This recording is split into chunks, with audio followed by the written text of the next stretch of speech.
This podcast contains content that may be triggering, so please practice self-care, knowing that you can stop, pause, and regulate at any point.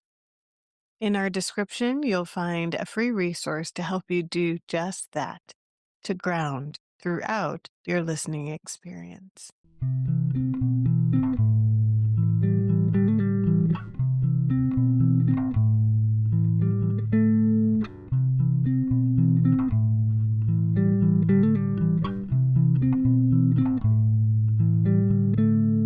I want to welcome Bex MacFife, who I met through Martine Gary Souza, season 1, episode 9. So check it out. And since meeting Bex, I've just been so grateful that we've gotten to be in conversation and collaboration in really rewarding ways. When I first heard about Bex's work as a medical sociologist, which super amazing, sex educator, a gynecological teaching associate, and their dissertation work, which is titled Do No Harm, Cause No Pleasure.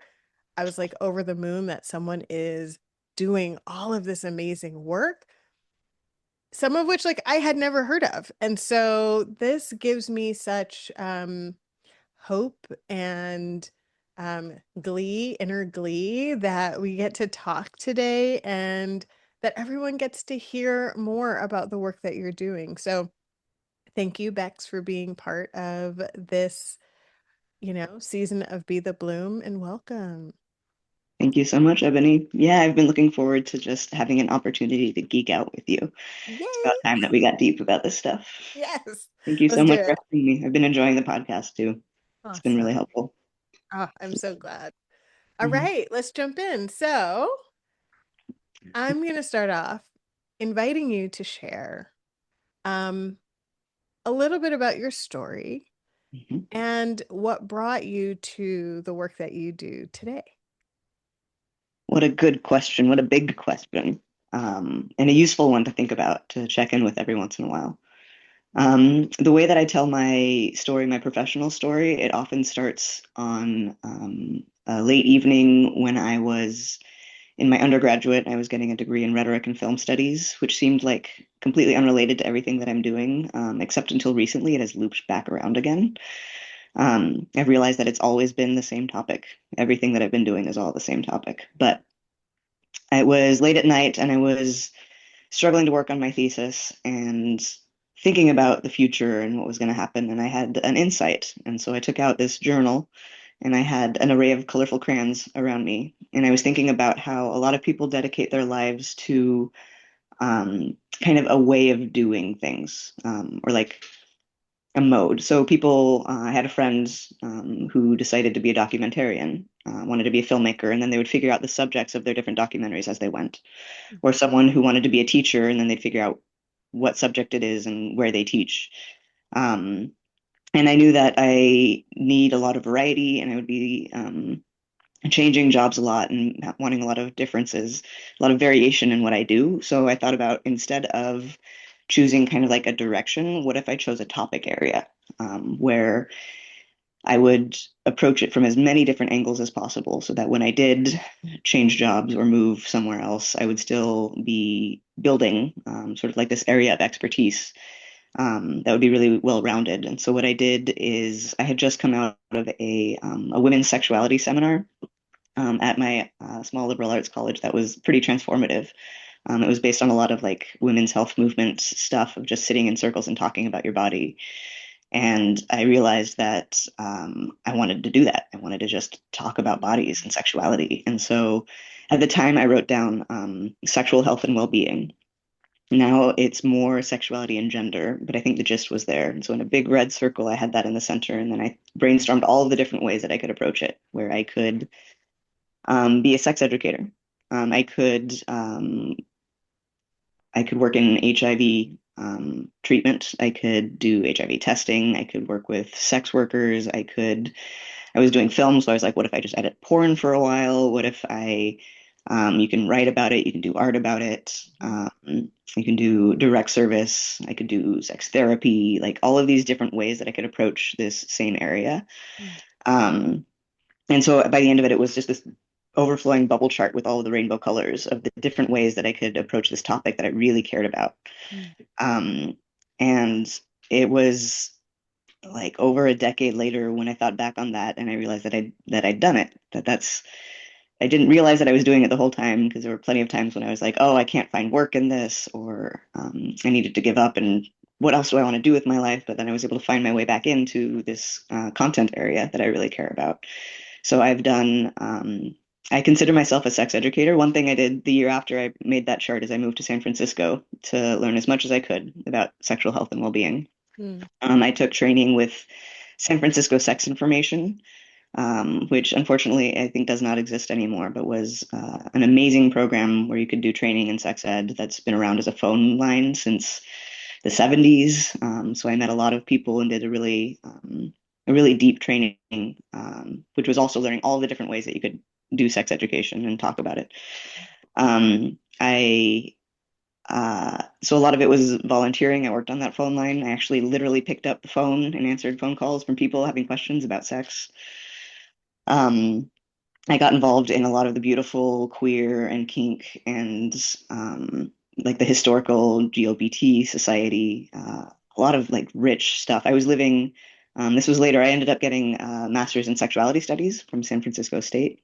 Um, a lot of stuff happened between my initial training and the graduate degree. I took 6 years off, which I'm really happy about, having some on the ground experience before going back to grad school. I taught sex ed in Fort Bragg, California, which is Mendocino Coast. So it's rural California. I was doing that first as an AmeriCorps member, which was a really great way to get to know a place, to be involved. The funding got cut for the program that I was in, but the clinic where I was working hired me on to stay for a while longer. That was also really important and formative for myself as a person. One important experience from that time period was when I was teaching sex education like fourth grade through adults, up and down the coast there. Uh, I was the sex educator, which was a wonderful way to just jump in and learn all of the things. And also working in a teen clinic, so I was counseling and checking people in and All the things. about birth control, right? All the things from all directions. But I was teaching seventh grade sex education, and I've always been gender nonconforming. I've always been a little bit of a weirdo, which I really enjoy, which is helpful for talking about uncomfortable things and helping people feel comfortable. I'm always happy to be uncomfortable first. Um, and there was an anonymous question box, which I still have a lot of those questions because they were brilliant, and adorable and interesting. And there was one student in the seventh grade classroom, that I think was trying to be a butt. And he or she, actually, I have no idea who it was, but wrote down, "Why do you have a mustache?" Um, because I did. I had like some hair on my top lip. I'd been removing the hair from my chin for as long as I could remember. And it had started coming in a little bit more, and I was like, "Oh, this person's trying to poke at me." I could just like ignore it because that's not necessarily a helpful question, and it's not about me. But instead, I was like, "What if I answered it? Mm. What if? How would I answer it? What would I say for this age group? How would I talk about it?" And I decided to respond, and not just to that class, but to respond to every single class that I was teaching, every different period. So I would like answer a couple questions and then I would bring this one out and I would say, "Oh, why do you have a mustache?" And the room would change, right? Where everyone would stop and they were like, "Oh, like this is what's going to happen. Are we going to get in trouble? What are they going to do?" Right? Yeah. Um, and I talked about how everyone in their bodies has estrogen and has testosterone. But people associate it with one gender more than the other, but the truth is that we all have it, just in different amounts. So you might think about women as looking a certain way, but that's just how things tend to happen. That's not how things always happen. And because people remove their facial hair so much, Mm. because there's this cultural pressure to look a certain way, you wouldn't even know what is normal.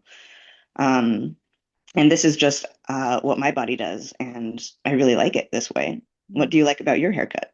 Mm. That's Um, such a great answer. some variation. Yeah. And then after that, I convinced myself. I was like, and people were like, "Oh, okay, yeah, Mm, interesting." And it felt so empowering to name it and to talk about it, and to not be insulted. Um, that I was like, well, that was fascinating. What if I grew out my chin hair too? mm, What if I let it do actually whatever it wanted to do? And so it was like a little social experiment for myself for a while. Um, and that was about 12 years ago, mm, because it was a social experiment that started all of these interesting conversations, mm, and felt like activism just by walking around, and was important, especially like there were a lot of trans, especially in like these rural places, a lot of people grow up being queer, being trans, and not having models because it's not necessarily fun to be queer and trans in those places. So people grow up and then they leave. And then young people grow up and they have no models, so then they leave. And I was like, what if I went in the other direction? Um, so that's a big, it's, I think, a helpful example for how I talk about my body and my body's always part of the work that I do. mm, And for how my gender development has been in line with the work. Um, and it's feeling more and more important now to walk around with facial hair, in this world that we're in, mm, and to be trans, and but also such an educator that when kids ask me if I'm a boy or a girl, I like, oh, let's talk about this. What do you think? mhm, mhm, Um, so then I wanted to go back to graduate school because I wanted to be able to do it better. And I like learning. And so I ended up at San Francisco State University. I was living in the leather district. There's an official city leather district in oh, San cool. Francisco. I was living in that district when it became officially the leather district. So I was learning about sexuality. It's the only program that's just sexuality. It's not women, gender, and sexuality studies. It's housed in the sociology department. So I was like reading Susan Stryker's trans history, and then I realized that the Compton cafeteria riots happened about a 20-minute walk from where I was. So I read this book walking to that street corner. And on that street corner, it doesn't look like much. There are a couple plaques on the ground, but it's in the Tenderloin. It's not the cleanest, or most loved area. And there were people put pronoun pins into the cracks in the sidewalk and then covered them with resin. So like there were these people honoring this history, and I was able to stand there and read about it, and I was just like crying on the street corner. So being in that place, and I was able to be there, when there were a lot more sex educators and activists when I moved there in 2012. But then I started hanging out with sociologists. I got to watch out for those, sitting in circles talking about big ideas. Um, and then I went to a conference where there were all of the queer, badass, amazing activist scholars coming together, and I was like, oh, wait, you can look like me and talk about things the way that I talk about things and be an academic and do it Mm, formally. So I ended up in a PhD program a lot because of my advisor, Jessica Fields, was my advisor at San Francisco State, who's an absolutely brilliant scholar who studies sex education, mm, and has some wonderful books about that. Um, so I was able to get into a PhD program, which is where I still am. Hashtag forever school. I'm at the University of Oregon in the sociology department. Um, and so I got another master's in sociology, and now I'm working on my dissertation.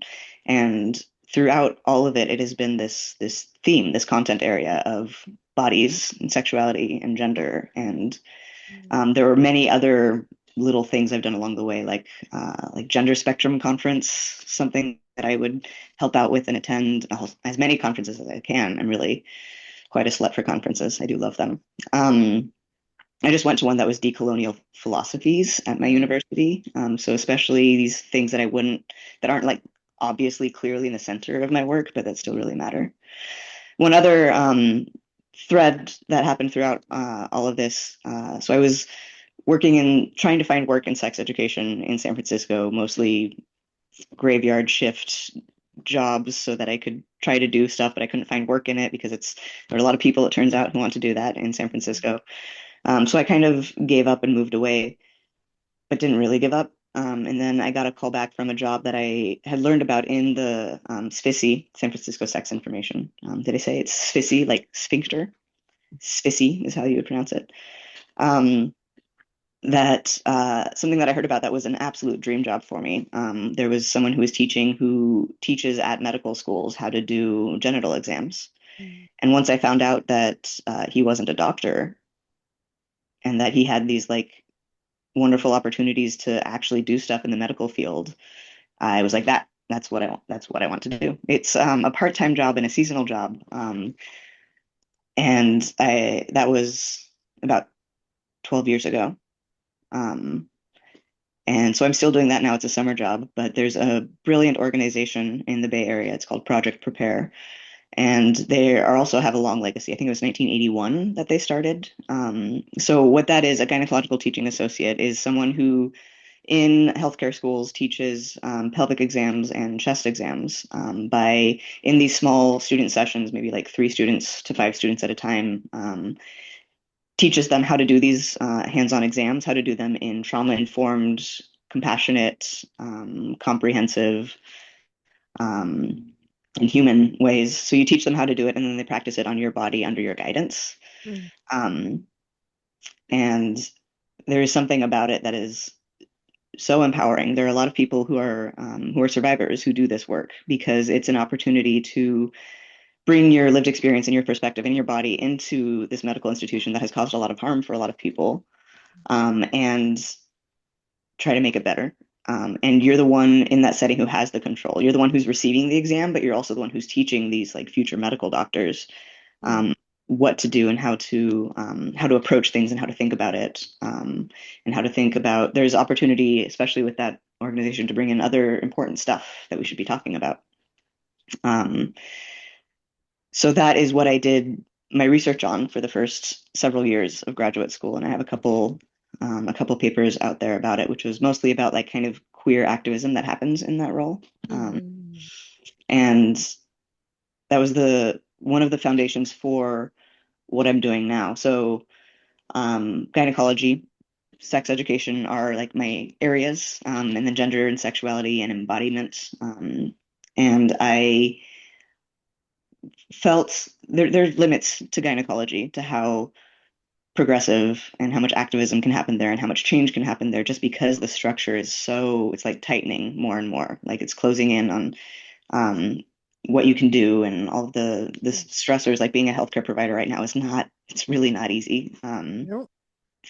And I was like, well, felt kind of disillusioned with how much I could do in that role and how much anyone could do in that role. And so I wanted to find out if there was something out there that was working better, that we could look for. As a sociologist, we like to think about problems in the world. It's really important to think about the problems of the world. And also, I have a very sensitive, loving soul, and it hurts to only look at the problems. So I wanted to find something that was working. And over the years of being a sex educator, thinking about gynecology, but mostly just being a body nerd who likes to talk about stuff, and I kept hearing about pelvic floor physical therapy as Mm. something that was helpful for people, but more than helpful, like it did something. There was something important happening there, and I wanted to know more about it. Pelvic PT is doing something Mm.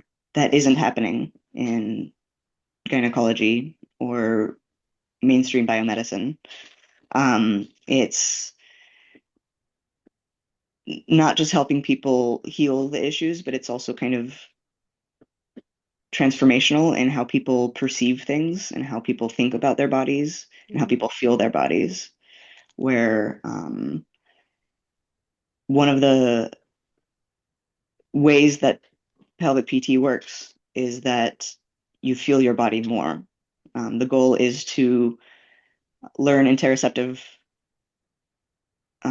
senses. So, like, interoception is the internal body signals that someone can feel. So, it's like touch, but it's from the inside. The five senses is really limiting. There are way more than five senses, right? So in pelvic PT, as compared to like gynecology, where there's sort of this pressure just to dissociate, Mm. whether it's explicit or not. Mm. The way that it happens is like the provider tells you what's going to happen, and then they do it, and then they tell you what they found or something. And the best representation is, I don't know if anyone's experienced this, where there are like pictures on the ceiling, where the worst or the funniest is when there were like soft focus kittens on the ceiling, but like when you're um I've in had the first, that happen. I've if you been, have yeah, that happen, I've yeah. had that happen. During pelvic exams, people are supposed to be like flat on their back and they're given something to look at so they don't have to think about what's happening with their body, because it can be uncomfortable to get a pelvic exam. And that's just so indicative of how a lot of biomedicine works, where it's trying to make the patient be as kind of docile as possible so that it makes it easier for the provider to provide the care, to be the one who's in charge and decides what the care is and does that. Um, and then a lot of the solutions for things like vaginismus, where there's a lot of pelvic floor spasming and tension, where you can't like insert anything often, is numbing cream. And a lot of people don't really understand what's happening and don't think about like the root causes of it. And then instead they're thinking about like, what do we have to do so that we can do this pelvic exam? Mm. And so numbing cream literally numbs the area. And there are a lot of things that teach you implicitly to feel your body less. Just like, just the connections that you're making around the way that a field operates, so to speak, right? Yeah. And then how folks are taught to operate within it. Hmm. It's really interesting because when, I remember going into get my own exam, and there was a beautiful like butterfly earth like mobile, and I was like, that seems peaceful and awesome, and I was all about it Yeah. because I have also experienced the cat, and the cat was very not really, I'm not with it entirely. But I didn't put together the dissociation Hmm. that is almost through that experience encouraged, because that felt almost like good dissociation in comparison Hmm. to other experiences, but it's still at the heart of it. The What it means to kind of not be present with your body in the moment so that something else can happen to it. Yeah. So there's this tension there, right? It's like, how do you get through the moment when you don't want to be there? But Hmm. I'm hearing, and tell me if I'm wrong on this, but I'm hearing that maybe pelvic floor PT invites you in a different way and Hmm. helps you work some of that maybe out. Absolutely. Yeah. Okay. Which is just like, so, I mean, mind blowing. Yeah. Good. I think so too. I'm glad to hear that someone Yeah. agrees. Yeah. So one example that I keep coming back to time and again when we're thinking about how technology is shifting the way that medicine is practiced, Mm. is that people are moving further and further away from interacting with the body directly, where um, taking someone's temperature. It used to be like your mom would put her hand, Mhm. my mom would like put her hand on your forehead and be like, how does that feel? Like doctors used to do that, nurses used to do that a Mhm. lot more. That would be how they like would determine someone's temperature. And then they also have this ability to feel the differences between temperatures and interpret that and have sort of this human connection to someone else's body, using your senses to understand their senses and to Mhm. figure out what's going on. Um, but that, but then we developed more technology, so it would be more appropriate for like a thermometer under the tongue, which is still like there's a tool, but there's still like it's touching your body, interacting with your body, but then there's like this distance from the person who is Mhm. doing that, checking that. And then that changed until it was like something just rolled across your forehead. I don't know if you noticed, but um, when COVID happened, especially, and now often is the case, where there are these devices that check your temperature by pointing a Yes. kind of gun at your forehead and not Yeah. even touching you. They're like distanced away from touching your human body and using the technology. And so, like, that's just such a good example of how medicine used to be a lot of touching and palpation and feeling with their body, your body. And there's like sort of this human connection that's thinking about the senses. And that's really sort of embodied through that. And with technology, it's just distanced more and more, where now there's like a speculum and then there's a tool that checks your cervix that it's like there are a lot of things that are happening that are distancing people from each other, even in the work of this medicine, Mm. which, I mean, it makes sense. Technology is helpful and useful, and it also is tied to this whole other side of things where there is like risk of inappropriate touch in medicine, Mhm. where there is a pattern of, because of the power differential, because of our world's problematic relationship to bodies and autonomy and sexuality, where it is risky for the provider to touch the patient because of possibilities of lawsuits, right? Is how it's often framed. And then for the patient, it's risky because it doesn't always feel safe for someone to be touching your body. And it can be, so we've just sort of adapted and adapted and adapted so that we're further and further away from Mm. each other, from our own bodies. And so the first chapter of my dissertation is thinking about how interoception and presence is important for pelvic PT, Mhm. where so pelvic PT, the pelvic floor is like the sling of muscles and connective tissue that sort of supports the rest of your body, so it holds your guts in place, and it's also controls waste processes, so urine and defecation, all of the sexual activity that happens, no matter what your anatomy is. And it also helps you stand up, it helps you walk, and it is so interconnected with the rest of the body. Mm. And it's at such a core part of, like, it's in your core, right? It's Mhm. sort of the center of people, and it's so close to people's guts, which are like the second brain, which have so much Mm. knowledge and intuition, and the sensations that can come from your gut are gut Mhm. feelings, right? Are helpful and also like ancestral and deep, and the feeling and the sensation that can happen there. So it's the pelvic floor is connected with all of those things. So pelvic PT is physical therapy, but focused on that pelvic floor. So it's using a lot of like biomechanical approaches of thinking about physiology. Mm. And it doesn't always require internal work, but that's often the most helpful and gives the person the most information So when you about what's say going on. internal work, what Right. do I you mean, yeah, manually treating the pelvic floor via the either the external genitalia or through the vagina or through the rectum. uh, Yeah. So it's really personal work and it's mhm. vulnerable work.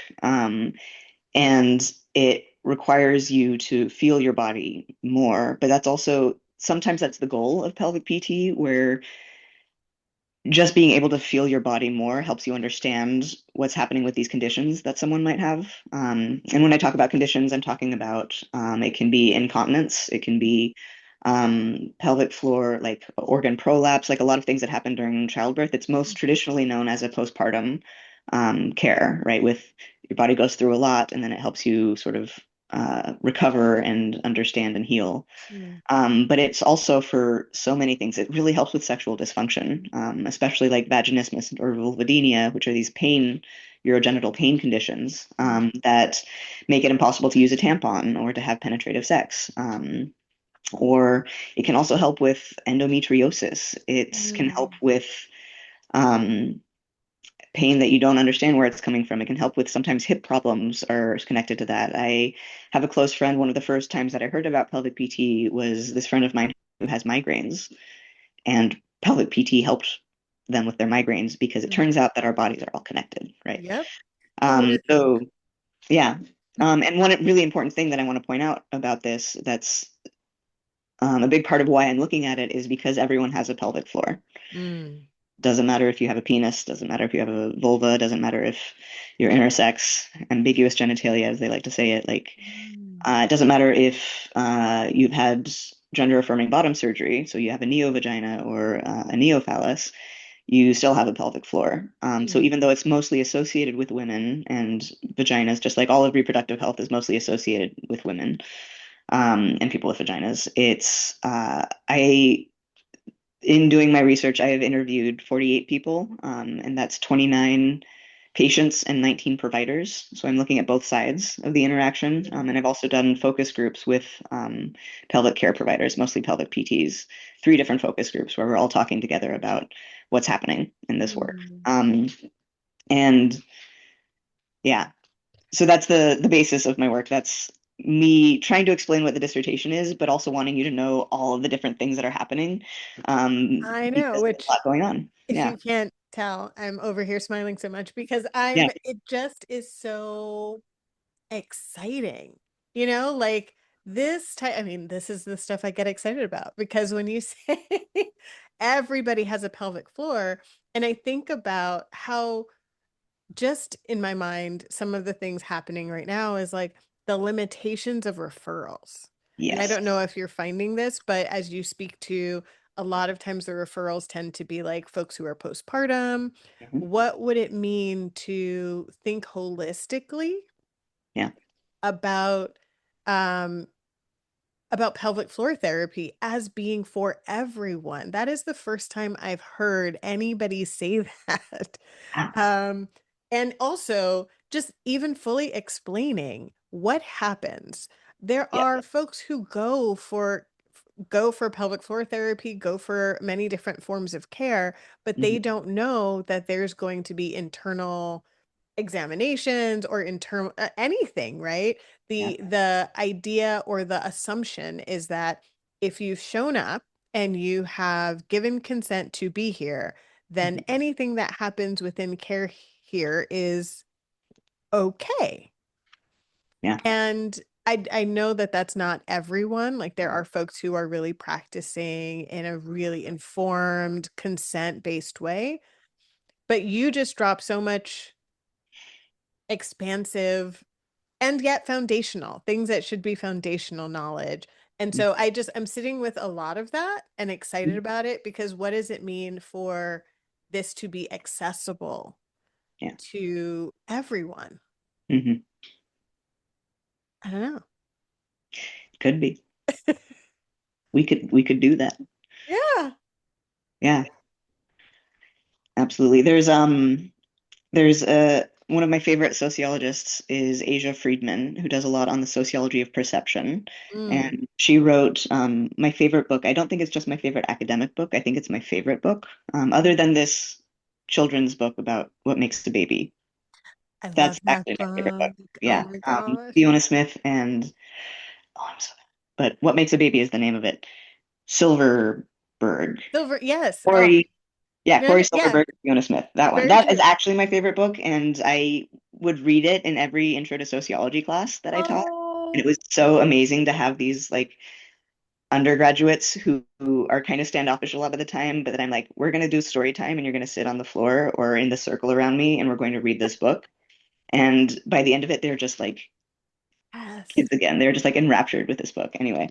Um, Oh, Yeah, so Asia Friedman, the book is Blind to Sameness, which I think is Sexpectations and the Social Construction of Male and Female, something, but Blind to Sameness is the name of it. And it's a book that looks at gender and sex and how we have way more in common than we do different, and how we are trained in culture and society to see those differences way more than we see the similarities. yeah. And she has a term in that called sex seepage, which is the idea that um, like for the pelvic floor, it's a body part that is absolutely universal, but people think about it only in terms of women and childbirth, where it's the power of our social construction of sex is such that this body part becomes only associated with one sex, which Mm. is not true because everyone has a pelvic floor and everyone could experience pelvic dysfunction. So everyone could maybe benefit from pelvic floor physical therapy. Um, Hmm. but the our ideas about sex and gender are just so strong that it seeps into things that don't have anything to do with sex and gender or Yeah. that binary. Mm. Yeah, so a lot of people with penises don't know that they have a pelvic floor. Mm. You absolutely do. And I've spoken to a lot of people with penises and a lot of queer and trans and non-binary folks in the sample that I have that have been really wonderful, vulnerable, beautiful humans who've been willing to speak with me. And I'm trying really hard to honor their stories, which are so important. Mm. Um, and sexual dysfunction, like erectile dysfunction, uh, people kill themselves over it. Like erectile dysfunction can be so disruptive to someone's sense of self when they're socialized as male, when they're associating that with like who they are as a person and their use in the world, right? Hmm. That it, it has really strong power, and people don't know that pelvic PT can help with that, Wow. because it can, and it does. Mm.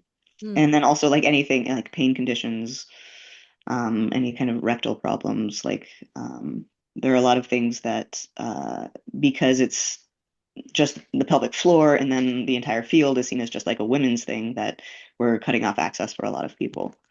Mm. Um, Yeah. yeah.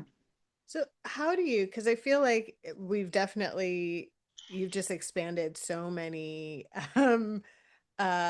perceptions, right? Just in what you just shared around the ways that we're socialized, right? Mhm, The ways that we then take that socialization unconsciously mhm, and translate that into who gets what services and when, right? Because there's also kind of like the gatekeeping of pelvic floor therapy, there's the mhm, gatekeeping of insurance coverage, there's the mhm, gatekeeping of a lot of things.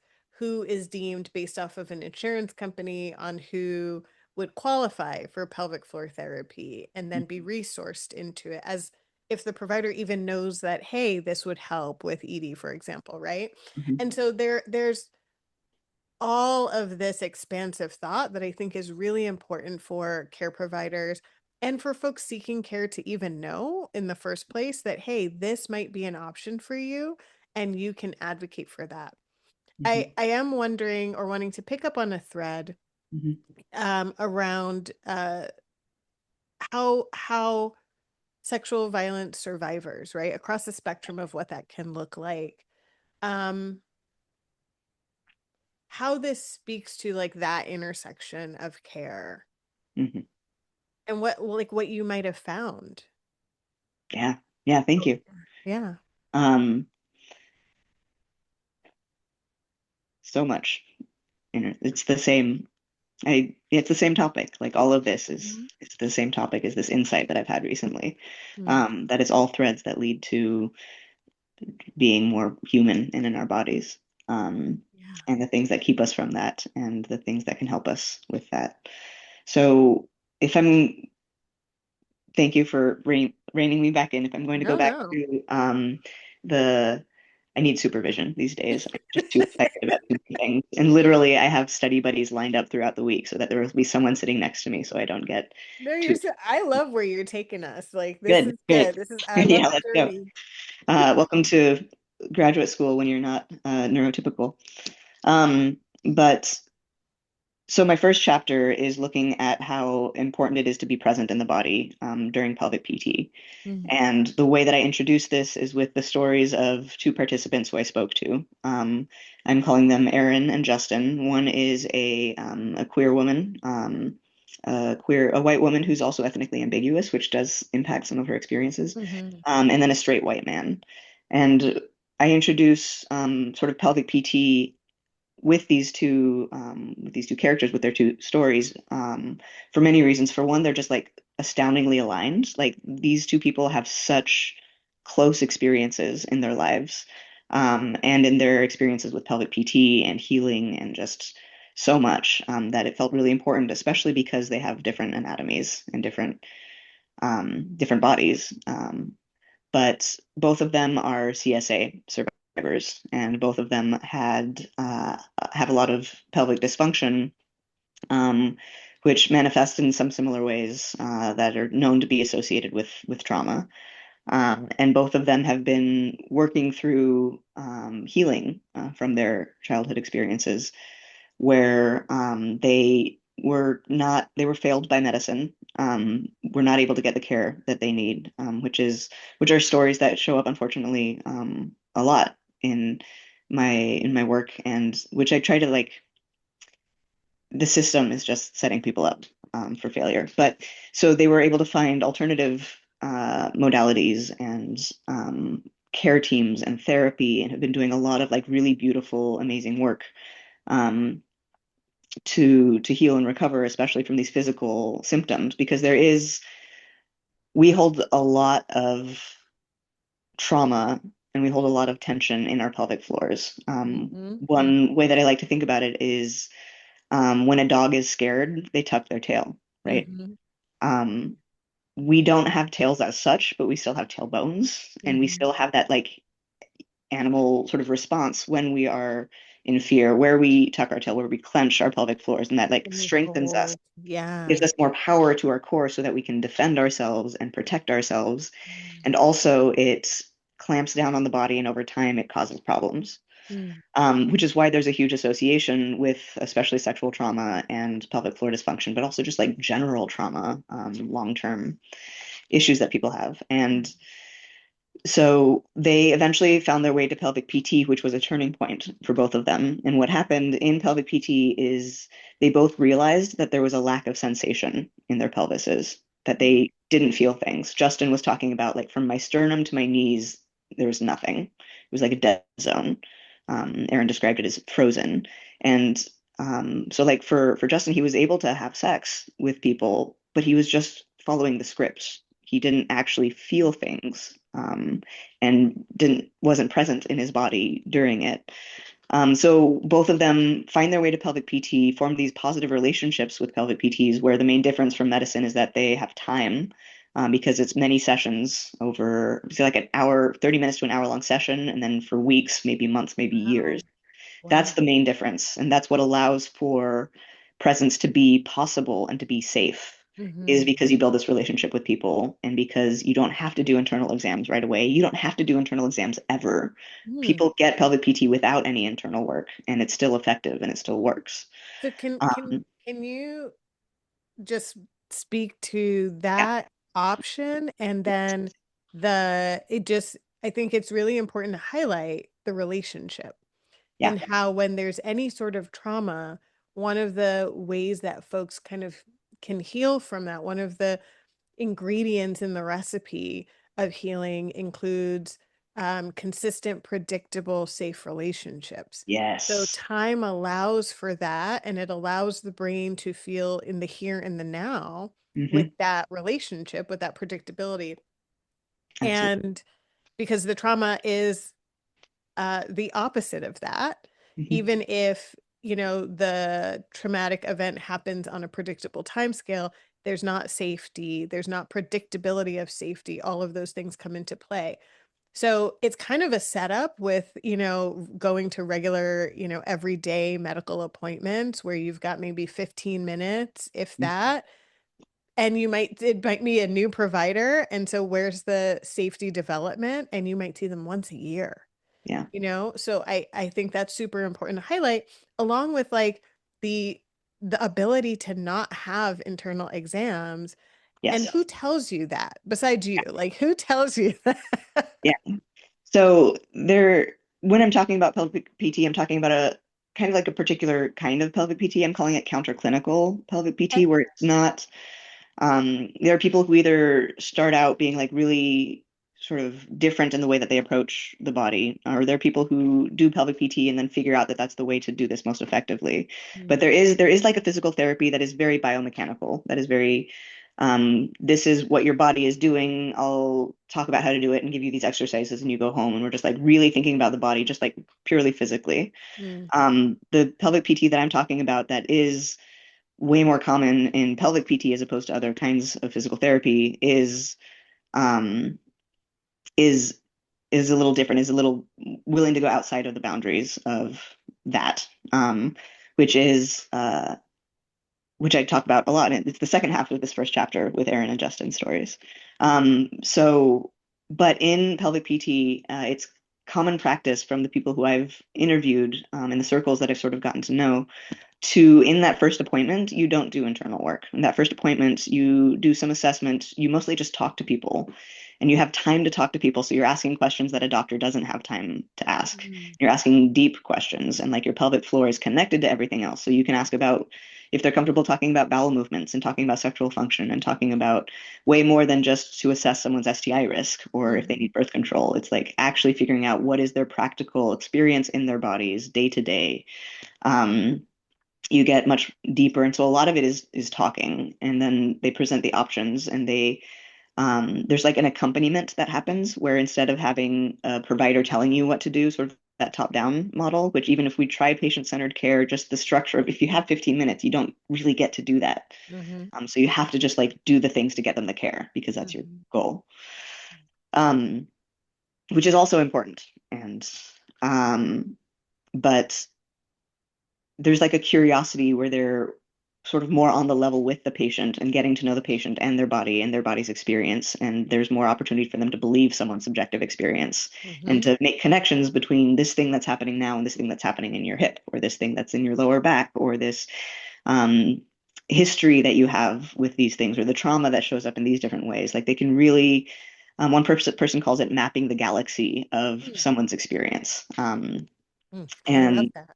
yeah. So how it often happens is they introduce the options for what you can do, and then it's only in the second meeting or sometimes further on than that that they actually start with the internal work. Sometimes for some people, they like people don't have a problem with that and they know that's what's going to happen and they come in and they expect it. And then you can do internal work the first time. But there are people who can't do internal work and they can still go to pelvic PT and they will still be treated. Um, or they should still be treated. The people who I talk to make sure to still treat people. Mm. So internal work is like one tool. People can get more information from doing the internal work, but they can also kind of get that information from other ways. And PTs have doctorates in physical therapy, so they're trained in all of the physical therapy. They're trained in like the whole body, right? But then they're Mhm. focusing on the pelvic floor. But because of this training, they can do other things and other exercises that will build up your pelvic floor strength without having to have to touch it. That's so important. I mean, especially for survivors who, because I remember I was referred to physical therapy and I did not fill out, I didn't go through with it. Right? Yeah, of course. I didn't know what to expect, but also I had just had my first kid and then my second kid. And I was like, I don't want anybody touching me, you know? And I think part of that was the survivorship, but also the other piece was like I was touched out. Somebody was always touching me or on me or nursing, and I just was like overwhelmed. Yeah. So for anybody to know that that maybe you have like you can seek the support and Hmm. know that maybe that you can ask Yeah. whether or not this specific practitioner does the non-touching or internal Hmm. um version Yeah. or uses that as the only tool or there are other tools in their toolbox. Yeah. Absolutely. Okay. Yeah, Hmm. thank you for sharing that. Yeah. Thank you for asking. Yeah. So I got us off. But No, let's go back. but it's all the same It's topic. all So the same. It's all connected. yeah. Yeah. Thank you for that. Yeah. Yeah. So Aaron and Justin, so they just their experiences, centering their stories and their voices as much as I can in this introduction to pelvic PT, where they were able to figure out that they didn't have sensation and they were able to learn how to have sensation. Mm-hmm. And sometimes interoceptive presence, learning how to be in your body and how to feel in your body, is fixes the problems that people are having. Mm-hmm. And sometimes that's just what you need to do in order to fix the physiological things that are happening. But the process that these pelvic PTs use is because of the time and because of the touch and because they have this sort of spaciousness to work with someone and to build that trust over time. It One of the things that tends to happen in pelvic PT too is that they will be narrating what they're doing while they're doing it, and uh, and the sort of the consent that is possible here too is like there's like we don't have to do internal work. We could do internal and external. We could wait till the next appointment. They have these options that they tell the patient, and then the patient gets to choose. And because they have time, the patient doesn't choose one option, and that's the only thing they get to do, right? They can try it. If it doesn't work, then they'll try something else. Mm-hmm. And then in this sort of accompaniment, they're saying part of it is to help people feel safe, right? Because you know where the fingers are going next. And Mm-hmm. they're saying, what do you feel here? Are you feeling any sensations? Are you feeling any pain, any tension? And they'll name the different muscle group that they're on at what different point. And they'll just sort of be vocalizing and sharing and teaching you as they're doing these examinations, which help someone know what's happening. It's predictable, right? Mm-hmm. And consistent. And they also, that also is teaching them how to feel. It's demonstrating and modeling and So these feelings that are happening at this point that's connected to this muscle that is connected to this.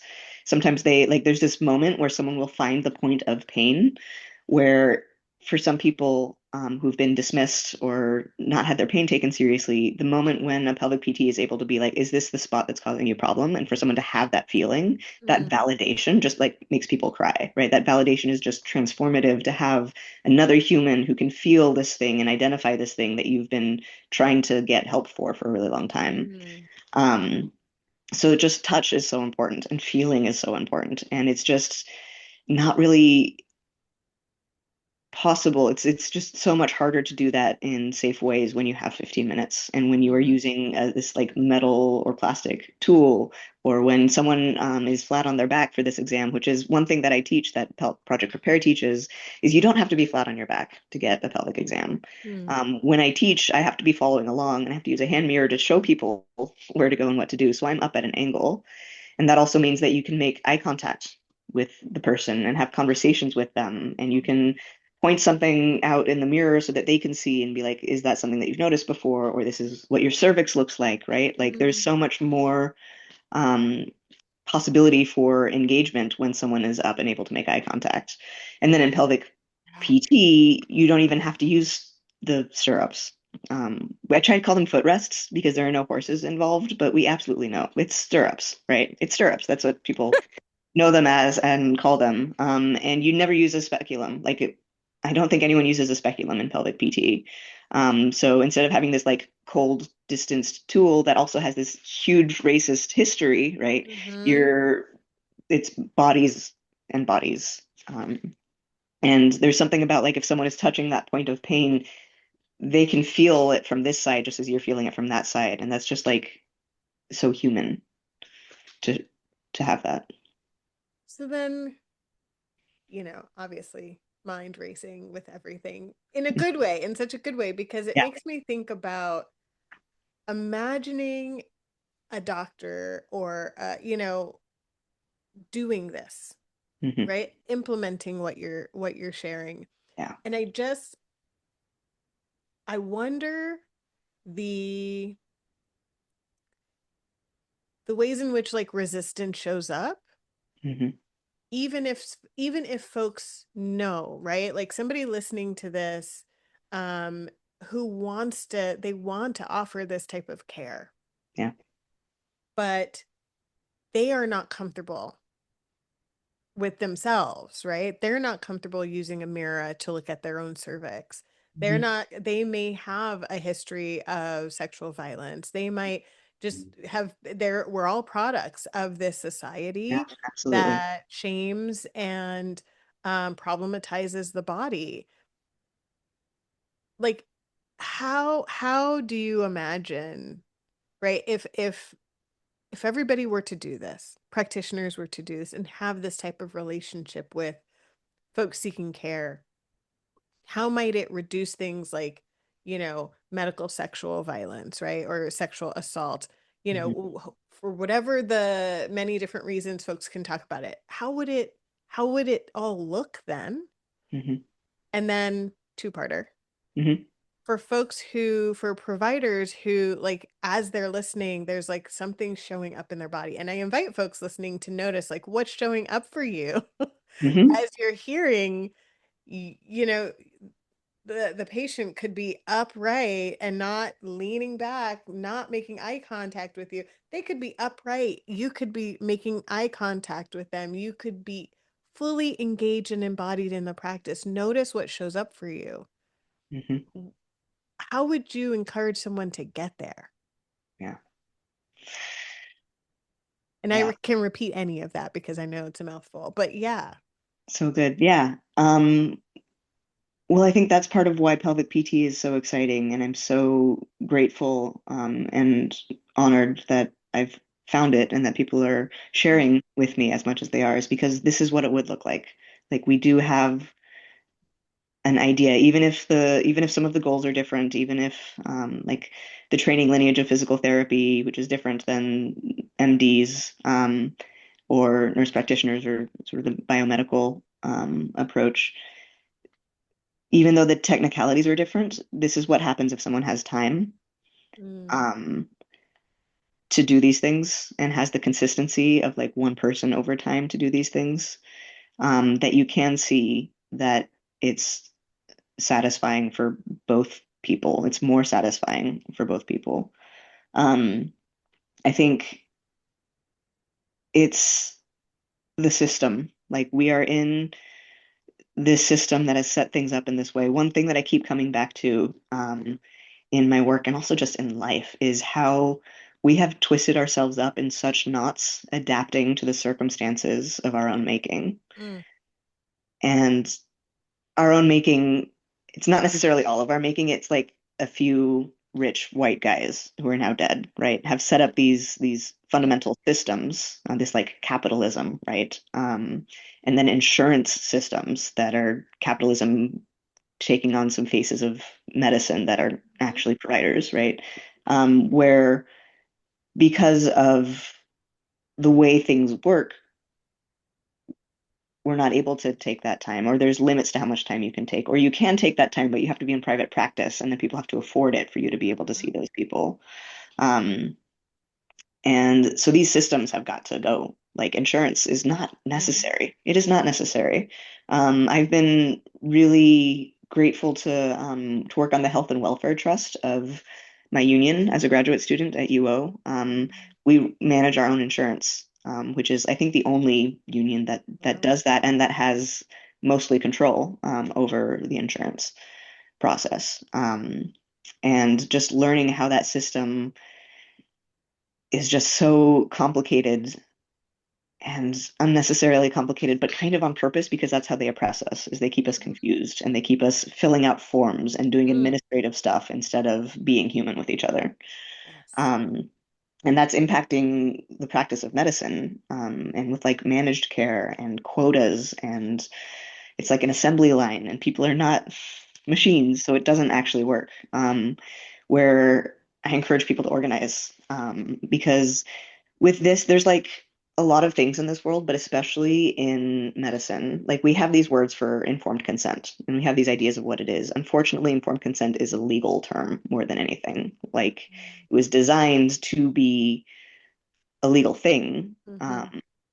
And legal stuff is often how we're like adapting to the circumstances of ourselves, just like figuring out these like legal solutions that don't actually get to the root of the problem, but Mhm. sort of deal with the adaptations of that have grown off of these fundamental things. Mm. Um, so organizing and thinking about especially providers who are aging, who are about to retire, who are necessary. Like you can't replace them after COVID and just in general, the burnout, which it's I like to call it moral injury instead of burnout. I forget who Mm. came up with that term, but burnout makes it seem like it's something that you did, like you went too hard and then you burned out, where it's not you. It's the system is setting you up to do this. It's moral injury. It's like offending your sense of humanity Mm. and tearing you down from doing that. Um, I really should figure out who to cite when I say that because it's important. Someone brilliant came up with that idea.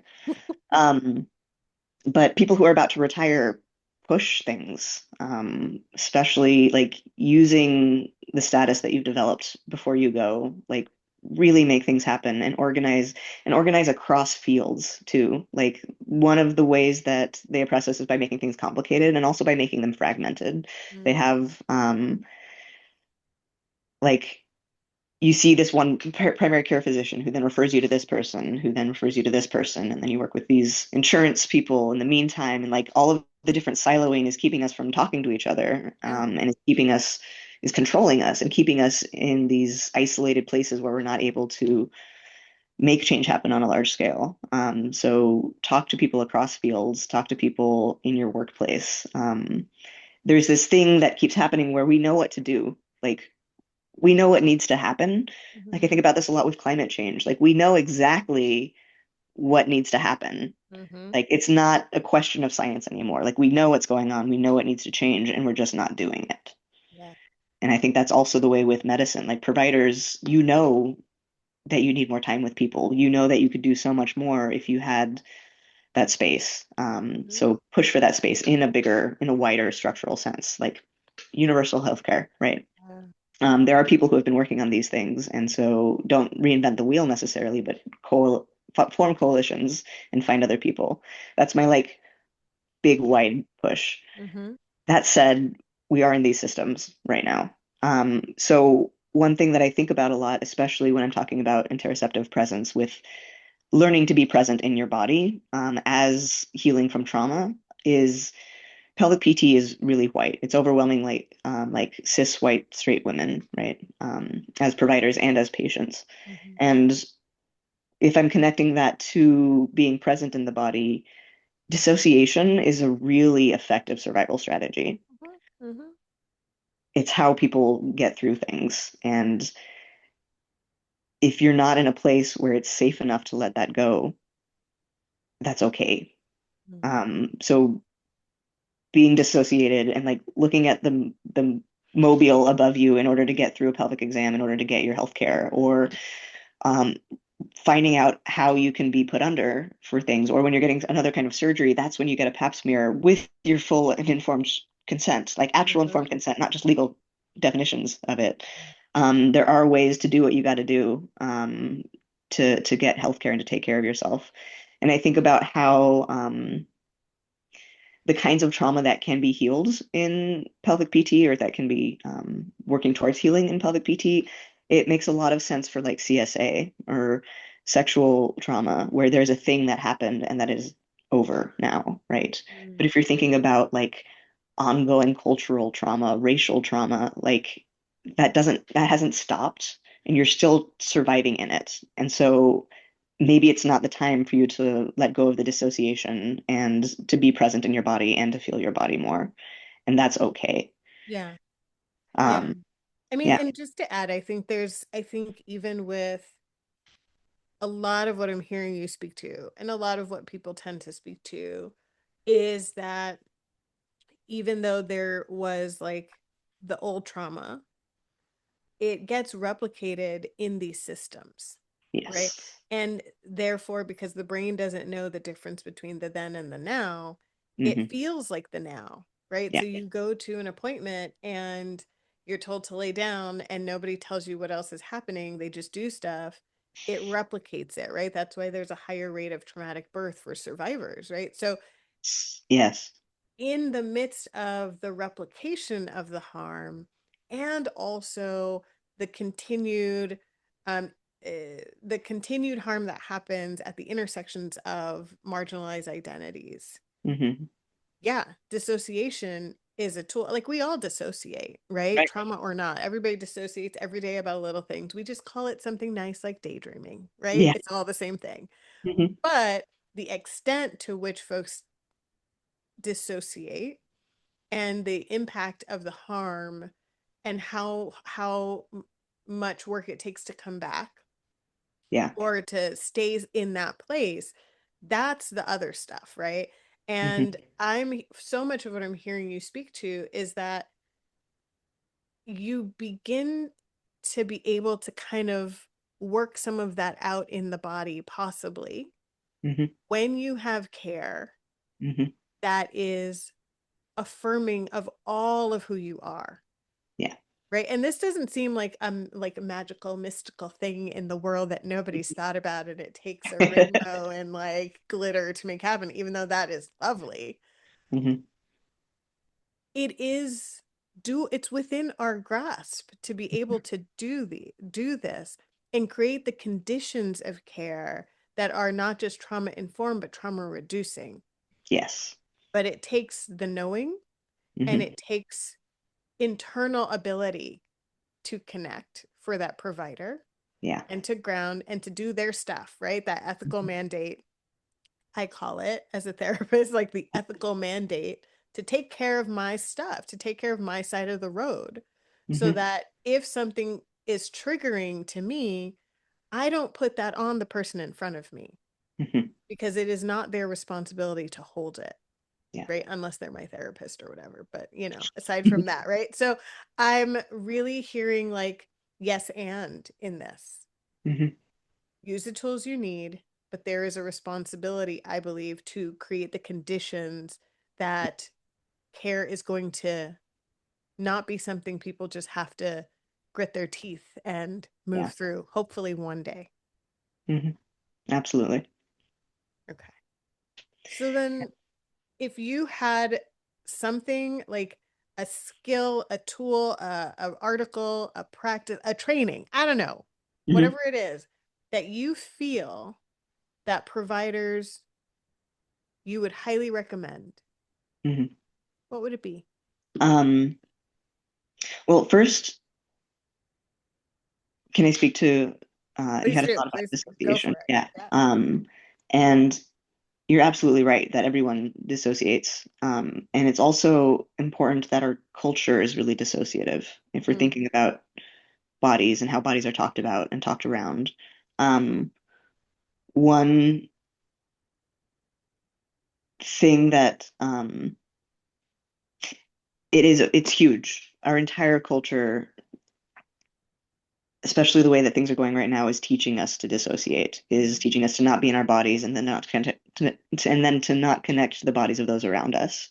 mm. Where technology is the goal is for you to keep clicking on things, Yeah. and it's easier to do that when you're not in your body. And when you're doing that, it's hard to be in your body. Mm-hmm. And I think about my students at the university and how uh, hard it is to read something. It's hard for me to read something. Like the pacing Mm-hmm. is a big piece of being in your body, where like when I'm on social media a lot, my mind doesn't slow down enough to be able to read a sentence in a book.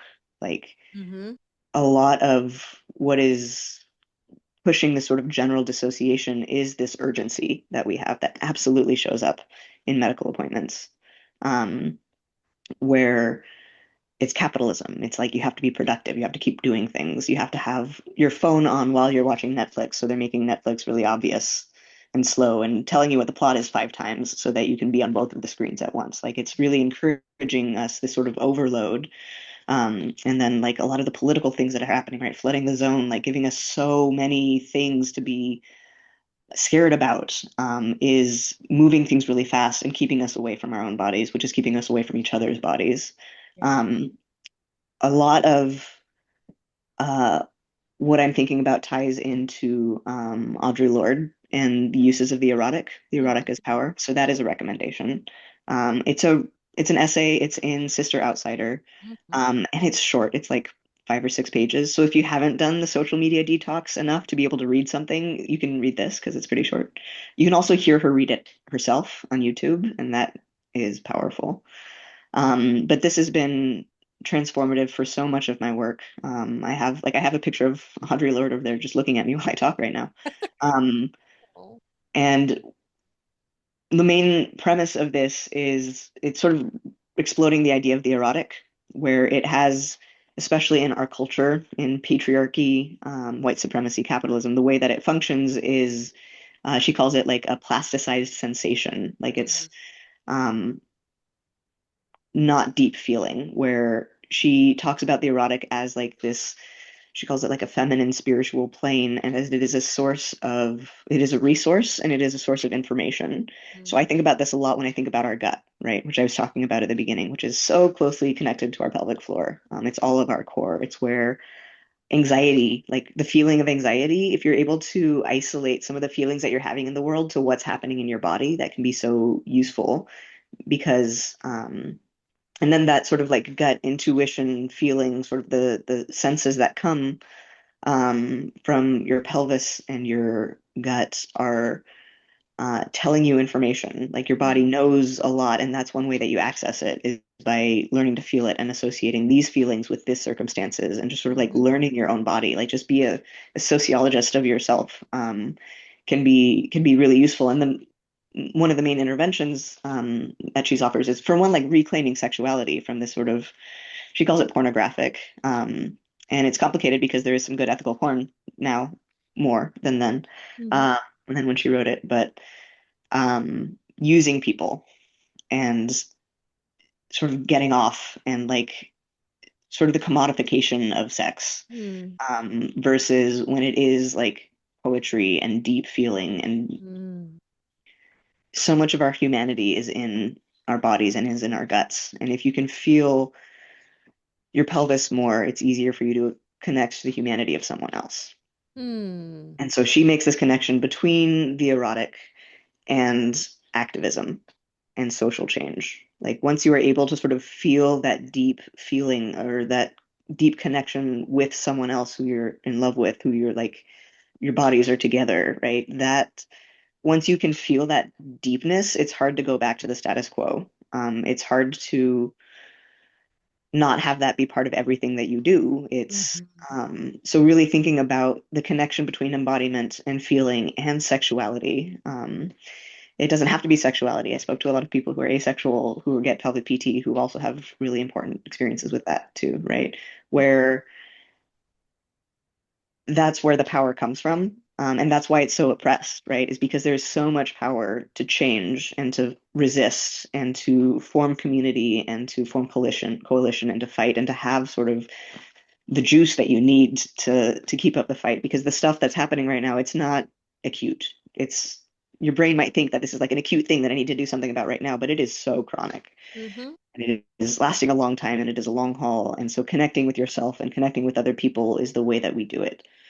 Yeah. Um, and so she's a poet, so of course it might sound like poetry, but it's also very real. And there is science that talks about how very Mhm. real it is.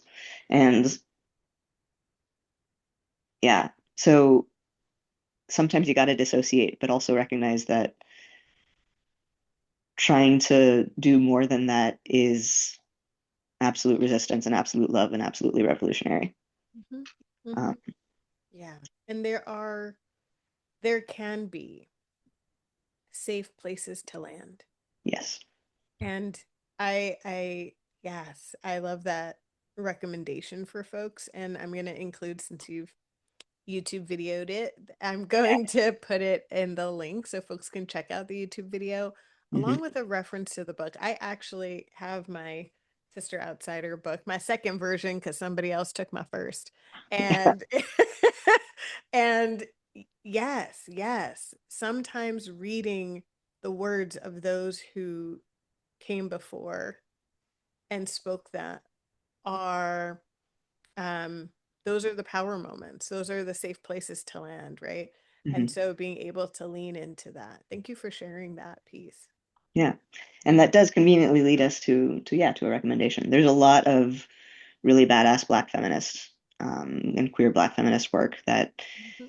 lived experience, like recognizing how important that is. There's also, I'm really struck by phenomenology, especially feminist phenomenology, which is, it's like a philosophy, but then there's also like different branches of it. But phenomenology is the idea that it's not that we have bodies, it's that we are bodies, Mm. and that we experience the world through our bodies and through our senses, even though we like to think about ourselves as really just in our mind. Like the mind-body divide is one of the most destructive things I think that white men have done to the world, and Mm. it persists even as people are pushing against it. It's like baked into the structure of how we do things and what we value.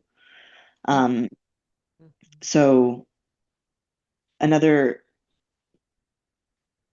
um, I can't think of a reference for it, but an idea that's really important. Um, I think I'll actually get to that later. Would you remind me what the question was?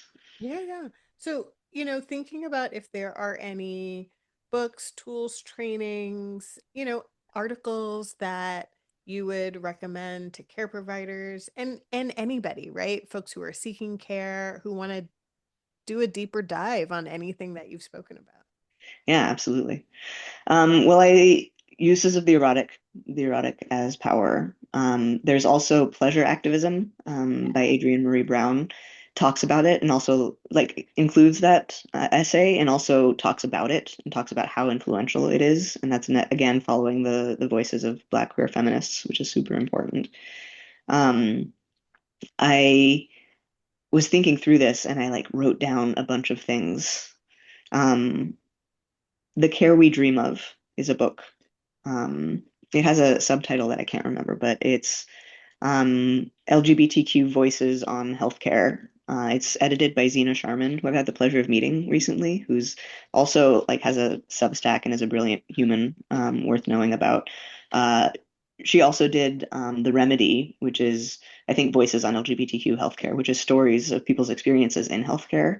And then this next book, in the last, I guess, several years now, because time is trippy, um, is about what could healthcare be like, and from the voices of the people who it's impacted by, like what could we do? So that's I'm kind of trying to follow in those footsteps a little bit by looking at the transformative potential of pelvic PT when it is done really responsibly and beautifully. So The Care We Dream of by Zena Sharman. I know I mentioned Asia Friedman, who's my favorite sociologist. Oh, I shouldn't say that. I know way too many sociologists to say that she's my favorite, but one of my favorites sociologists is wrote Blind to Sameness, Sexpectations and the Social Construction of Male and Female Bodies. Mm. Um, One thing, so I'm using a lot of perception and sociology of the senses in my work. And one thing that you can do as providers, as humans, is really think about how we've been trained to perceive gender and sex Mm. and biomedicine, where that book is really useful for helping us unpack the ways that sex is a social construction. There's okay, I have so many favorite sociologists. Another favorite sociologist, his name is Jeffrey Lockhart, Lockkhart, and he wrote a blog post called "Sex as a Social Construction." Mm. I think the blog is called Scatterplot, so you can Google it, and I'm sure we can put it in our Yeah, notes. And I'll that look is this just a brilliant way of talking about sex as a social construction that is accessible, that is, again, short, that has links to all of the different research. And he has a really great way of explaining it. And if you keep thinking about sex as a social construction and how gender manifests, up. you can start to shift your brain and you can start to notice the binary that you have and notice these ideas about it that aren't based on truth or on the body, but are based on social stuff and stereotypes and stigma and like stuff that we have built up around these things. I Mm-hmm. have this workshop that I've offered a couple times where I really think about the genital binary, how so much of gender is built upon genitals, right? Like there's a penis or there's a vulva, and they're like opposites. They're not opposites. Like the opposite sex is another super harmful idea that is absolute Mm. bullshit. We're not opposites.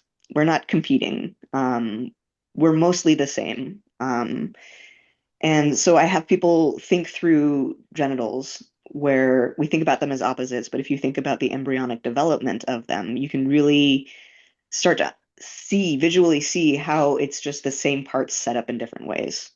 Mm-hmm. Mm-hmm. Sexing the Body by Anne Foster Sterling is a Yeah. classic that really does dig into this. It's like a looking at the biology of embryology and how if we go far back enough in our development in utero, you can see that it's the same thing that just sort of like looks a little different. And then if you think about the actual variety that exists across genitals, we actually interacted with them instead of just having these like cartoonish, exaggerated versions of one end of the spectrum and the other end of the spectrum, we could see that it's way more interesting than that. So there are so that's one way, like I have people think about things almost like tactilely instead of thinking about things visually, Mm-hmm. um, where it's the same tissue in different proportions. And so there are ways that you can really sort of dig into perception as a tool for shifting the way that you have been taught to think about things. And that points to a point that I was about to make, and then I got shy, but I'll come back to it now, which is that biomedicine, which I use as a term that's like Western medicine, but the way that it is now with like technological advancements and sort of the capitalist structures of these setups of how medicine happens, right? So it's not just medicine as an idea. Biomedicine itself is functions in several ways where it's like the scientific method, right? These ways of like observing and noticing and objectivity. And it is a set of values.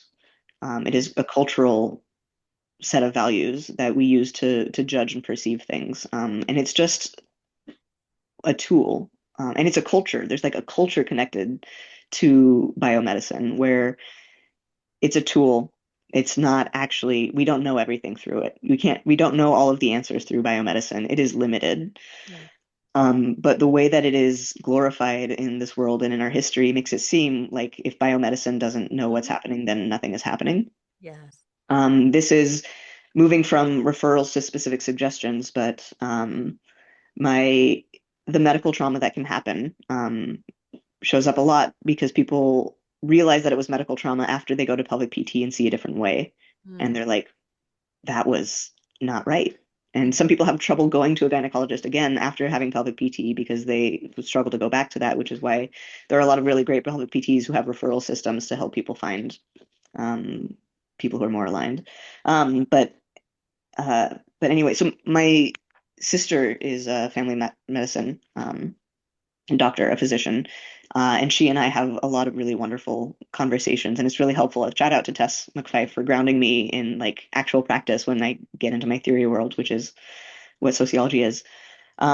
But she was talking about she was feeling really frustrated with anti-vaxxers, which is so fair. There is, yes, that is really hard. And when she's trying to provide medicine, provide care to a child, and the parent is really resistant to that, she was like, she was really mad at them and angry at them. And I was like, yes, that is absolute bullshit. And also, if you think about it, these are people who keep pointing to problems Mm. and they have not been listened to.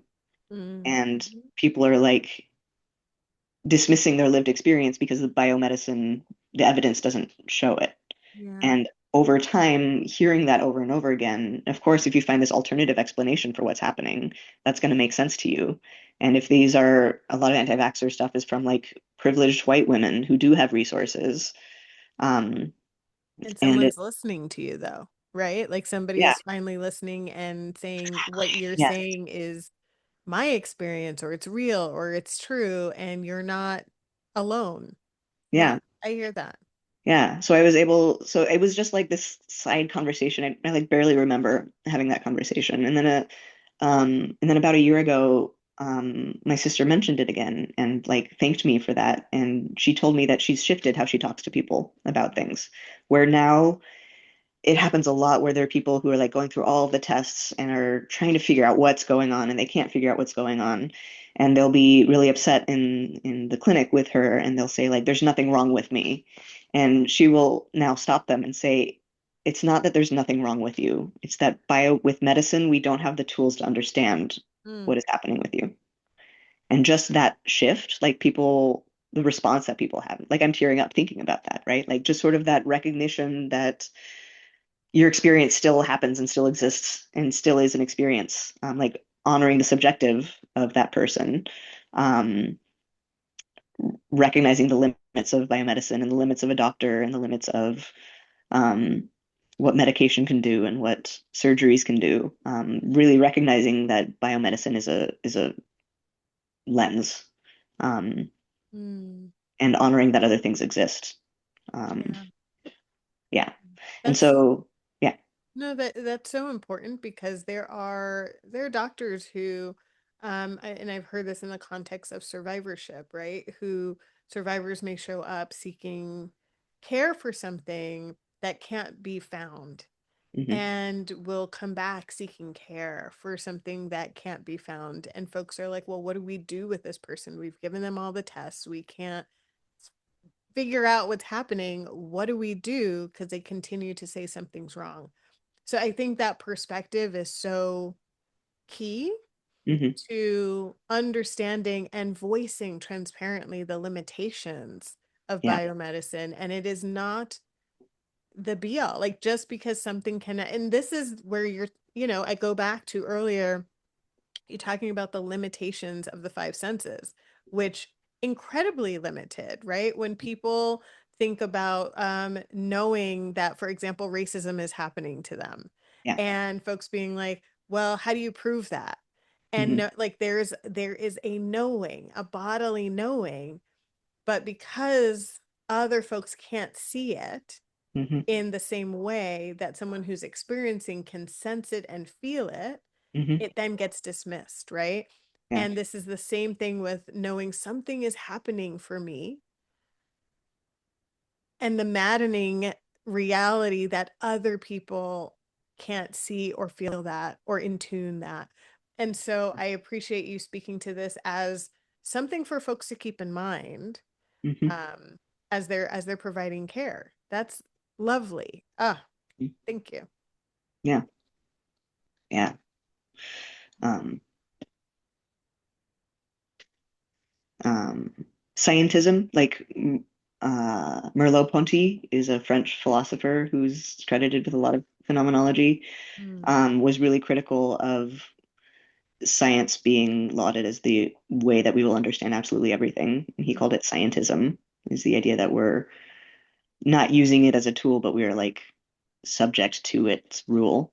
mm, And if you connect it to the history of medicine, one other thing that happens in The Care We Dream Of is an essay by the editor Zena Sharman that talks about the history of medicine as like it.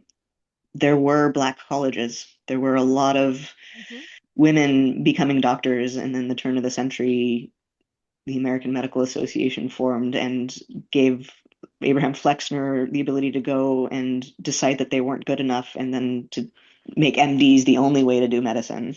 Um, so recognizing that tracing that history of like race and gender and capitalism and power um, through this, um, it's really challenging to, yeah, it's also in medical training, it's so hard because people are taught about trauma-informed care. Maybe not a lot, maybe very little, mm. maybe indirectly. They're taught about trauma-informed care. Yeah. They're taught about patient-centered care. They're taught about cultural humility. They're taught about trans-informed uh, care. They're taught a lot of these things, but but they can't actually do them. Yes. But structures limit them, and that's just so discouraging and disheartening. Hmm. Um, and my heart goes out to medical providers who are also like, yeah, it's rough out there. Yeah.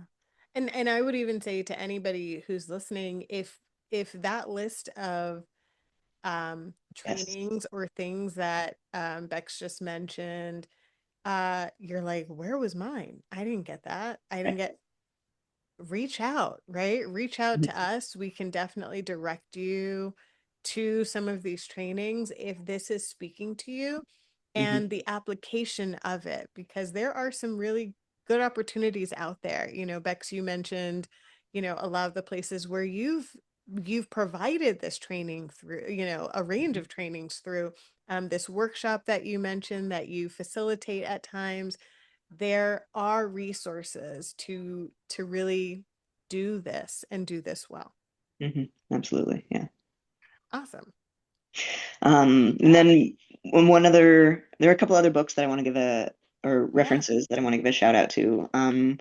One is it's an article, so it can be hard to access, but I would be happy to share it with people. Also, I believe this author would be down to share it with you if you wanted to reach out to them directly.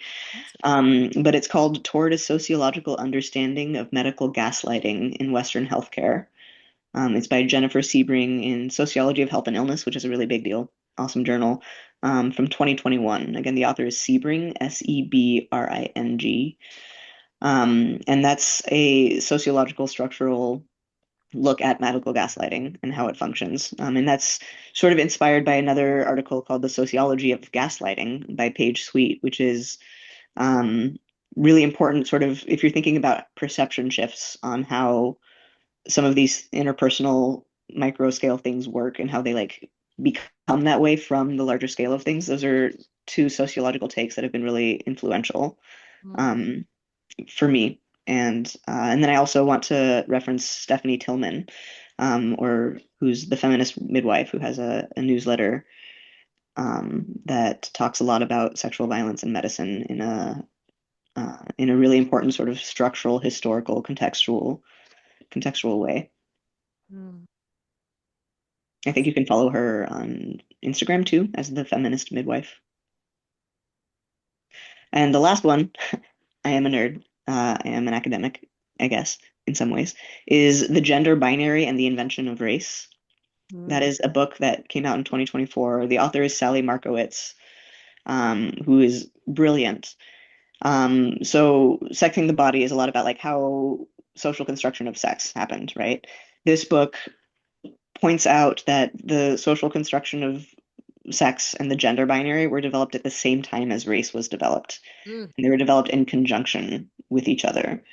So it's all the same topic, right? Where mhm. there are these things that we think are like, there's this way of looking at it, and then there's this way of looking at it, but there's some brilliant people who are pointing out that it is the same thing. It is connected. And I think that's one book that hasn't gotten a lot of attention that is really, really important. Well, and the reason of them being invented at the same time and the social control and lots of things that go, the way religion intersects with so much of that. And Yes. anyway, so we could Mhm. talk forever about all of these things. Yeah. So I guess we're doing a little bit more of like a you know, intellectual lineage, theoretical way of thinking about it, but that's also important. I think all of it, I think for care providers who are just like, how do I learn more about this? Now, they're going to have many different resources to connect with this. Um, but also taking the small nuggets of that really are big, right? Hmm. I think you've just provided so many different strategies, so many different tools, so many different ways of thinking about this. And then all of these resources can really help folks to ground it, right? Hmm. I always say for folks to take at least one thing from here, and your mind has probably already connected with the one thing that really is resonating with you. And Hmm. that's usually the place of least resistance, right? Yeah. And so if we dig in there and you allow yourself to connect in that place that's kind of like feels a little yummy, a little interesting, a little like, right? You get that feeling, go there.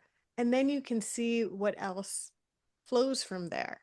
Hmm. But you don't have to do all the things at once, Yeah. because then there's a lot of resistance there, Hmm. especially depending on comfort levels. So you've given us so much to think about and so much to sit with and action to take in moving towards creating more of a culture of care that we hope Hmm. is going to be in the world, but it starts with each of us doing at least the one thing, right? Yeah. I'm wondering if there's anything I didn't ask you, um, that maybe you'd like to speak on, or that your heart is like, hey, I want to make sure to say this. Hmm. I will. So most of what we've been talking about is the first chapter of my dissertation, which I'm so grateful to my advisor Jocelyn Hollander and Kelly Underman and a lot of people. Like I've found a community that gets what I'm trying to do and really supports me in doing it in non-traditionally academic ways. So my goal is to shape it into a trade book. I mean, it's already a trade book, and it really is story-based and accessible um, in ways that I'm feeling pretty confident will get out into the world at some point for those who are interested. Um, I um, so that's mostly the first chapter, and from there I talk a lot about how on the interactional level, these kinds of examinations, everyone knows that gynecology appointments, that pelvic PT, like we know that it's not sexual, right? That this is clinical and this is appropriate. Um, and we sort of are on the same page about that, and we kind of take that for granted. But it Mhm. actually takes a lot of like cognitive work to make it clear that it is not sexual. And so just like investigating the mechanisms that we do that through, and especially because I'm talking to people of all genders and anatomies, like there are people with penises who don't have these regular pap smear experiences and haven't Mhm. had like childbirth to have sort of these interactions with the medical system. So they're having to learn it in pelvic PT. And but they do, and there are a lot of like wonderful people with penises and men who deserve this care. Like everyone deserves Yeah. this care. But it is but then I ask people, how did you know that it was not sexual? And people always have answers. Like we're always kind of aware of the specter of sexuality when we're in these examinations. Um, And so investigating that a little bit further, I think, is helpful for figuring out clinical ambiguity. Like it's Mm. one reason I think that a lot of medical sexual assault happens. There's like power, capitalism, white supremacy. Mm-hmm. There are shitty people in the world. It's one big reason.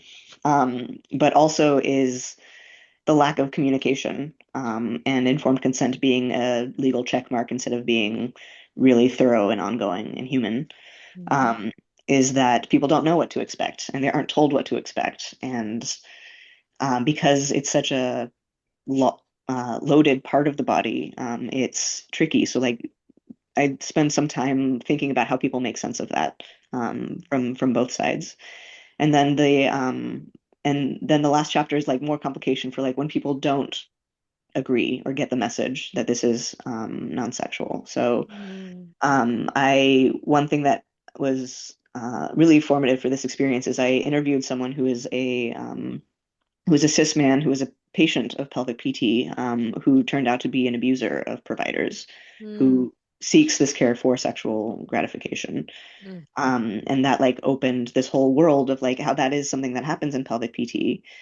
Because I title that chapter Anytime We Embody Love, Violence Shows Up, which Mm. is just the idea that when something beautiful is happening and it's like inclusive and loving and progressive, often that can draw a bad actor who's taking it for, doesn't get it, Yeah. doesn't get why it's happening, and then abuses it, and Mm. how it's sort of the other side of the equation where sometimes providers are abused, and that's something that is not talked about very much. And there is not a lot of legal protection for providers who do have that experience because everything is built for protecting the patient because there's this assumption of power being a certain way. But of course, people are way more complicated than that. Mm. So I also like as we're talking about medical sexual assault, I think it's important to because I'm spending a lot of time thinking about that, Mm. where it isn't just one way. And that's one example of how it functions in our society, right? That it's not always the same setup. Um, yeah, so that's like a look at the other stuff that happens. So I'm like, this is what happens and how beautiful pelvic PT can be and how transformative it is. Like Mm. Aaron and Justin, they don't have the symptoms that they had before. They had Mm. a lot of pain to the point of like blacking out or not being able to work. They Wow. anal fissures is something that can happen that pelvic PT can help with. And they're having like satisfying sex lives and they're able to feel their bodies and be in their bodies. Mm. Um, so because there is like a satisfying ending, it's important to bring that up when that does happen. Yeah. And then one other point that I was thinking that I might want to bring up is the idea of TMI in our world and in our culture. Mm-hmm. I'm very suspicious of it.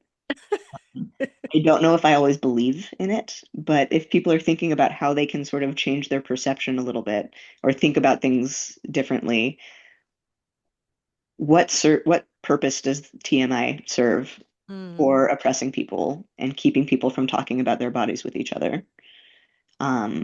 And keeping us out of our bodies and not talking about bodies and only talking about things that are like intellectual and safe to talk about. Mm. So if you have that, there's a sensation I associate with TMI. Actually, I don't remember it because I haven't really believed in TMI for a long time. But notice how you feel in your body when you're like, oh, that's too much. Oh, that's not appropriate. Sometimes it's absolutely real, and sometimes there is inappropriate, like in chapter 3, there are very inappropriate things that people can do. Mm. Um, but think about it a little bit more. And not just in these medical settings, but in interactions throughout your life. How can we talk more and talk more about our bodies? And that is resistance too. Mm-hmm. Mm. I feel like you have brought us to um such a good way to close out, right? Like the body, resistance, communication, Mhm. mm, challenging and reducing silence, Yeah. and some of the, maybe a lot of the shame that gets placed onto all of this, right? The TMI piece, I think, is really important. I Hmm. don't really, you know, subscribe to TMI too much. I'm like, tell me everything. And that was in part because a good friend of mine in college, she just would talk about like all things body, including like, what we sometimes call number two, right? Like, but it's Hey, really just like, it is a natural part of what we as humans live and do, and the silence that comes along with it across what it is, mhm. right? Whether that's you're not feeling great in your body, or whether you are having a hard time urinating, or Yeah, whether you are experiencing just so many things that happen. yeah, It's it's a disservice to all of us that we can't talk about the things that someone else deems yucky or dirty, as you talked about, or a place we shouldn't touch or think about or talk about. Like, there is no service in that, yeah. in the larger scheme of things. So thank you for throwing that out there. I have, And I will add an advocate for using like the terms for things. yeah, Right. I appreciate that you've talked about vulvas and penises, and we got to talk about this. We got to use the language. We got to talk about bowel movements and yeah. urination and all of the different things that we hold within these bodies, in all its complexity. So thank you. Absolutely. Yeah, I think I have a friend also burping is uh, Burping. after I finish my dissertation and then turn it into a book. The second book I'm going to write is about burping because there are a lot Mhm. of similarities and because no burp syndrome exists and I have that. And so I got a surgery that allows me to burp for the Mm. first time in my life, but I'm having to learn how to do it. Mm. That's so much of what we're talking about. So, and I burped, I think a couple times in this, especially when we were trying to have a moment of silence. And I think I burped then. That was cute at the beginning. I don't know if that will be in the podcast, but um, I have a teacher who's a somatic body worker Mm. who I read The Uses of the Erotic. The Erotic is Power by Audre Lorde. And then I found out that she does a workshop based on this. This is Kali Hashiki is her name. Mm. And I was in charge, I was working for Eros for like a sexuality resource center at San Francisco State. So I hired her and brought her in, and she did this breathwork workshop where she connected the uses of the erotic to butthole breathing, which is a technique that pelvic PTs use a lot too. So like it's all the same topic. It's always been the same topic, Mm-hmm. but just like how underappreciated buttholes are. Like we start as humans and we're like a tube and we are like a mouth and a butthole, right? And then Mm-hmm. things get complicated. And now we're here. We're just more complex tubes.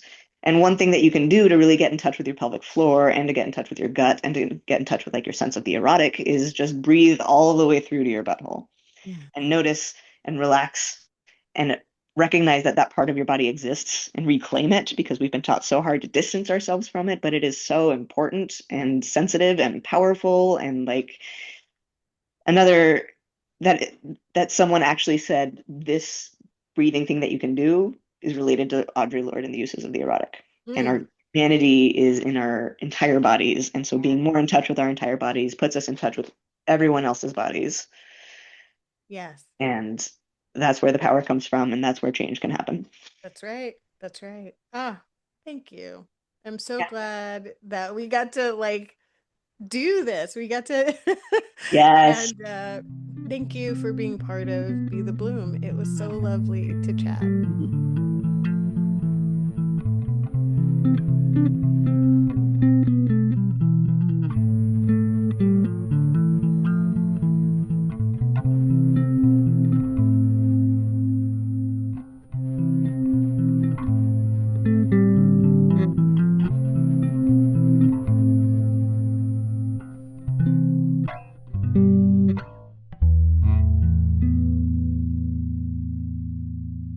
There was a lot shared today, and I want to encourage folks listening to connect with what resonated with you most.